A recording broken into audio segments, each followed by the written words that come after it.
Hello दोस्तों, जय माता दी। Welcome to my YouTube channel swing trading with Aryan. आज का टॉपिक है how to become financially free.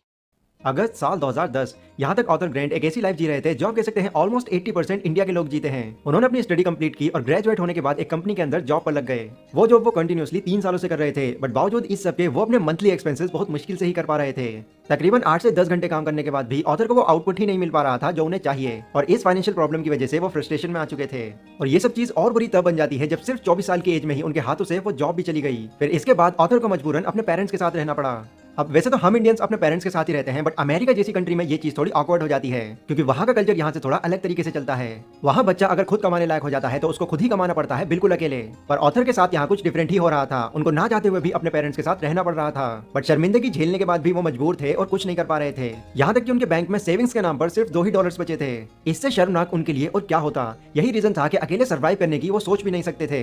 But एक दिन जब उनके मॉम डैड ने इनडायरेक्टली उनसे ये कह दिया, ग्रैंड आखिर कब तक तुम हमारे सहारे जीते रहोगे, अब तो कुछ करो, तो ये बात ऑथर को बहुत बुरी तरह चुभ गई। उन्होंने तभी से डिसाइड कर लिया कि बस अब बहुत हो गया, मैं 30 की एज से पहले ही अब फाइनेंशियली फ्री बन के दिखाऊंगा, भले ही इसके लिए मुझे कितनी ही मेहनत क्यों ना करनी पड़ जाए। फिर उन्होंने खुद को फाइनेंशियली फ्री करने के लिए ट्रेन करना शुरू कर दिया। उन्होंने फाइनेंस से रिलेटेड बहुत सारी बुक्स पढ़ी और जो उन्होंने उन बुक्स से सीखा उन सभी को मिलाकर उनको इंप्लीमेंट करने लगे।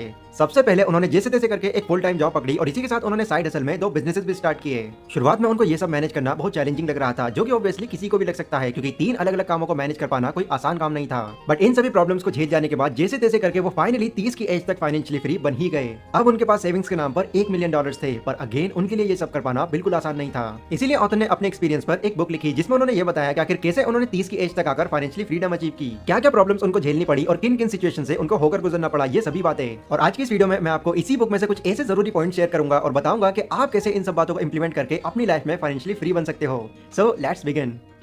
ग्रैंट कहते हैं कि फाइनेंशियली फ्री होने के लिए लोगों को 7 अलग अलग स्टेज से होकर गुजरना पड़ता है, जिसमें से पहली स्टेज है क्लियरिटी, जिसमें आप अभी की सिचुएशन के अकॉर्डिंग ये पता करते हो कि अभी आपकी फाइनेंशियल कंडीशन कैसी है और फाइनेंशियली इंडिपेंडेंट होने के लिए आपको कहां तक पहुंचना है। दूसरी स्टेज है सेल्फ एफिशिएंसी की। ये स्टेज तब आती है जब आप अपनी मंथली इनकम से बिना किसी प्रॉब्लम के अपने खर्चे को मैनेज कर पाते हो। तीसरी स्टेज को ऑथर कहते हैं सेल्फ ब्रीदिंग रूम। ये वो स्टेज है जहां पर अब आप पूरी तरह से अपनी सैलरी पर डिपेंड नहीं हो, मतलब 1-2 हफ्ते अगर आपकी सैलरी लेट भी हो जाती है तो आप मैनेज कर सकते हो। फोर्थ स्टेज है स्टेबिलिटी। जब आपके पास इतनी सेविंग्स हो जाती है कि आप 6 महीने तक बिना कुछ काम किए सर्वाइव कर सकते हो, तब ये स्टेज आती है। पांचवी स्टेज है फ्लेक्सिबिलिटी। अब यहाँ पर आप थोड़ा एडवांस लेवल पर आ चुके हो, ना तो आपके ऊपर कोई कर्ज है और ना ही किसी भी तरह का बर्डन, प्लस आप यहाँ पर एटलीस्ट 1 साल के एक्सपेंसेस को इन्वेस्ट कर चुके होते हैं। ये इन्वेस्टमेंट ऐसी होती है जो टाइम के साथ साथ बढ़ती रहती है और आप इसको सही टाइम आने पर यूज भी कर सकते हो। 6th स्टेज है फाइनेंशियल इंडिपेंडेंस। ये वो स्टेज है जहां पहुंचकर कोई भी इंसान एक अच्छी लाइफ जी सकता है और हर वो चीज कर सकता है जो वो करना चाहता है। मतलब इसमें आपको ये ऑप्शन मिल जाता है कि आप बिना काम किए अपनी इन्वेस्टमेंट से ही अपने खर्चे मैनेज कर सकते हो। और फाइनली 7th स्टेज है अबंडेंस ऑफ मनी। यहाँ पर आकर आप इतने वेल्दी हो जाते हो कि आपको पैसे कमाने के बारे में फिर कभी सोचना भी ना पड़े और आपकी आने वाली जनरेशन भी एक अच्छी लाइफ जी पाए। बट मेन क्वेश्चन यहाँ पर यही है कि आखिर हम कैसे step by step in stages को पार कर सकते हैं। तो इसके लिए अब मैं आपके सामने कुछ ऐसे पॉइंट्स बताने वाला हूँ जो स्टेप बाय स्टेप ही आपकी हेल्प करेंगे इन स्टेजेस को पार करने में और कम टाइम में फाइनेंशियली फ्री बनने में। और हाँ, एक जरूरी बात, हो सकता है कि इसमें आपको थोड़ा सा माइंड लगाना पड़ जाए, इसलिए पेशेंस रख के पूरे फोकस के साथ एक एक बात को ध्यान से समझना, क्योंकि हो सकता है कि यहाँ से आपको कुछ नया रास्ता मिल जाए। ओके, तो पहला पॉइंट है decide how much money you need. Author जब 30 साल के हुए थे तो उस वक्त वो अपनी मेहनत से लगभग $1 मिलियन तो कमा ही चुके थे, जो उनकी नजरों में भी एक बहुत बड़ा अमाउंट था। पर स्टिल ये इतना बड़ा भी नहीं था कि वो सिर्फ इन्हीं पैसों से ही अपनी पूरी जिंदगी काट दें। तो फिर उन्होंने ये डिसाइड किया कि वो अपने इन पैसों को स्टॉक्स में इन्वेस्ट करेंगे, जहां पर उनको इतने सारे पैसों पर अच्छी खासी रिटर्न्स मिल सकती हैं, जो कि उन्होंने ये सोचने के अगले दिन ही कर दिए। अब यहाँ पर उनको उनके $1 मिलियन पर लगभग 8% का इंटरेस्ट मिल रहा था। मतलब उनके $1 मिलियन उनको लगभग $80,000 का प्रॉफिट करवा रहे थे एनुअली, जो कि उनकी मर्जी मुताबिक लाइफ जीने के लिए काफी था। पर ग्रैंट ने जितना उनको जरूरत थी सिर्फ उतना ही पैसा खर्च किया। उनके हिसाब से उस प्रॉफिट का 4% ही उनके लिए इनफ था, यानी कि सिर्फ $40,000, और बाकी बचा पैसा वो फिर से इन्वेस्ट करते रहे, जिससे ये हुआ कि ग्रैंट के $1 मिलियन के साथ साथ उनका ये दोबारा से इन्वेस्ट किया हुआ प्रॉफिट भी उनको और प्रॉफिट बनाकर दे रहा था, जिससे ही वो बिना कुछ किए कंटिन्यूअसली अपनी वेल्थ को इंक्रीज करते चले गए।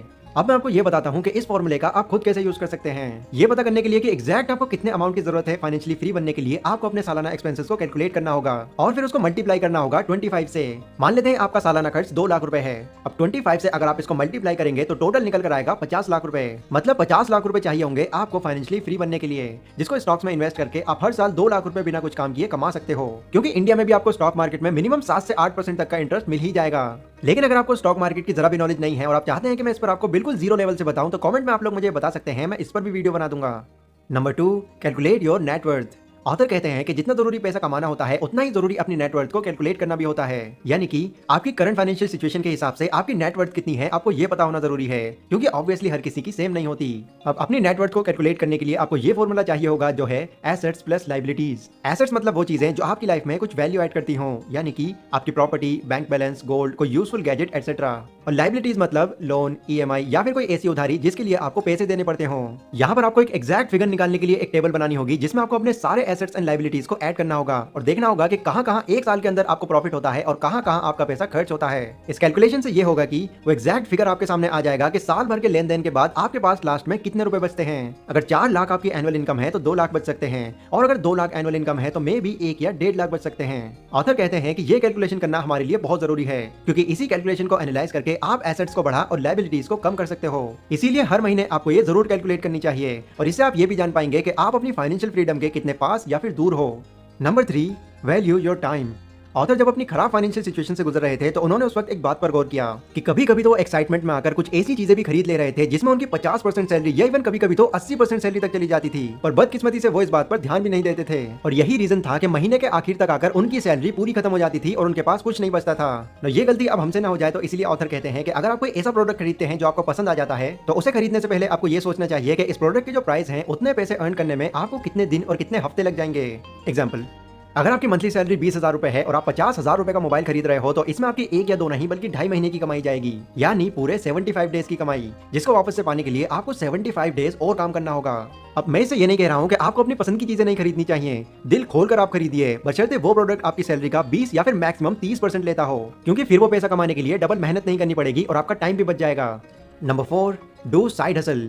ऑथर की एक फ्रेंड थी जो ग्राफिक डिजाइनिंग का काम करती थी फुल टाइम के लिए, और उसमें उसकी सैलरी $50,000 थी, पर स्टिल इतनी सैलरी होने के बाद भी वो फाइनेंशियली स्ट्रगल कर रही थी, क्योंकि ऑथर की तरह ही वो अपना पैसा मैनेज नहीं कर पाती थी। बट इस सब से वो भी बहुत ज्यादा परेशान हो चुकी थी। फिर अपने आप को और बिजी रखने के लिए उसने डिसाइड किया कि वो अपनी इस जॉब के साथ साथ एक साइड बिजनेस भी करेगी और यहाँ वहाँ ध्यान न भटकाते हुए अपने खर्चों को कंट्रोल करेगी। फिर अगले ही दिन उन्होंने डॉग वॉकिंग का एक साइड बिजनेस शुरू भी कर दिया। यहाँ पर वो लोगों के डॉग्स को वॉक पर ले जाती थी जिसके बदले उनको पैसे मिलते थे। शुरू में उन्होंने ये सारा काम अकेले ही किया, फिर धीरे धीरे उन्होंने इस काम के लिए और बाकी लोगों को भी हायर करना शुरू दिया। अब ये काम उनका इतना अच्छा चल पड़ा कि उनको यहाँ से इतना पैसा आ रहा था जितना कि वो अपनी जॉब से भी नहीं कमा पा रही थी, और इस चीज से वो काफी ज्यादा खुश भी थी। इसीलिए ऑथर कहते हैं कि अगर आपने ये ठान ही लिया है कि आपको कम एज में फाइनेंशियली फ्री बनना है तो अपनी करंट जॉब के साथ साथ एक साइड बिजनेस पे एक्स्ट्रा टाइम भी देना शुरू कर दो। ऐसे बहुत सारे एग्जांपल्स हैं जिन्होंने कुछ एक्स्ट्रा टाइम निकालकर अपने साइड बिजनेस पर काम किया, बट आज वो साइड बिजनेस उनका साइड बिजनेस नहीं, उनका मेन काम बन चुका है, और इसमें से एक एग्जाम्पल मैं खुद हूँ। Number 5, invest intelligently. अगर आप अपनी कोई जॉब करते हैं और साथ में एक साइड बिजनेस भी करते हैं तो इस सबसे मिलने वाला पैसा आपको फाइनेंशियली स्टेबल बना सकता है, पर फाइनेंशियली फ्री नहीं बना सकता। ऑथर ग्रांट कहते हैं कि फाइनेंशियली फ्री होने का सिर्फ एक ही सीक्रेट है, और वो है इन्वेस्टिंग। इन्वेस्टिंग ही एक ऐसी चीज है जिसकी हेल्प से आप बिना कुछ किए अपने पैसे को ग्रो कर सकते हो। वॉरेन बफेट जो दुनिया के सबसे अमीर इन्वेस्टर्स में से एक हैं, उनका मानना है if you don't find a way to make money while you sleep you will work until you die. यानी जब तक आप कोई ऐसा तरीका नहीं ढूंढ लेते जो कि सोते हुए भी आपके लिए पैसा बनाता रहे तो जिंदगी भर आप सिर्फ कमाते ही रह जाओगे। इसीलिए ऑथर की भी एडवाइस है कि जितनी जल्दी आप अपने अंदर इन्वेस्टिंग की हैबिट डाल लोगे उतना ही जल्दी आप फाइनेंशियल फ्रीडम अचीव कर पाओगे। अब इन्वेस्टिंग के लिए वो एक रिलायबल सोर्स स्टॉक मार्केट को ही बताते हैं, क्योंकि पैसिव और लेवरेज इनकम से अगर इसको कंपेयर करा जाए तो यही एक ऐसा जरिया है जहां से आपको प्रॉफिट गेन करने के लिए कुछ करने की जरूरत नहीं है। हाँ, ये भी एक सच्चाई है कि स्टॉक मार्केट में 100% गारंटी नहीं है कि आपको उतने ही रिटर्न्स मिलेंगे, पर इसका सॉल्यूशन भी ऑथर हमको बताते हैं, जिसमें वो ये कहते हैं कि इन्वेस्टमेंट सिर्फ एक जगह पर ही नहीं बल्कि थोड़ी थोड़ी बॉन्ड्स, एफडीज और अदर शेयर्स में भी करो, जिससे आपके लॉस होने के चांसेस और कम हो जाएंगे। ये सभी बातें मैंने आपको ग्रैंड सबेशर की एक बहुत ही अमेजिंग बुक फाइनेंशियल फ्रीडम से बताई हैं, जो कि एक हाईली रिकमेंडेड बुक है उन लोगों के लिए जो कम टाइम में फाइनेंशियल फ्रीडम अचीव करना चाहते हैं। ये वीडियो गाइस अगर आपको थोड़ी भी इन्फॉर्मेटिव लगी हो तो इसको लाइक और शेयर जरूर करें, और इसी के साथ कमेंट सेक्शन में आप लोग मुझे बता सकते हैं कि नेक्स्ट वीडियो आप कौन से टॉपिक पर चाहते हैं। पर अभी के लिए बस इतना ही। Stay safe, stay healthy, take care. उम्मीद करता हूँ कि आज का टॉपिक आपको पसंद आया होगा। Please like and subscribe my YouTube channel swing trading with Aryan. जय हिंद, जय भारत।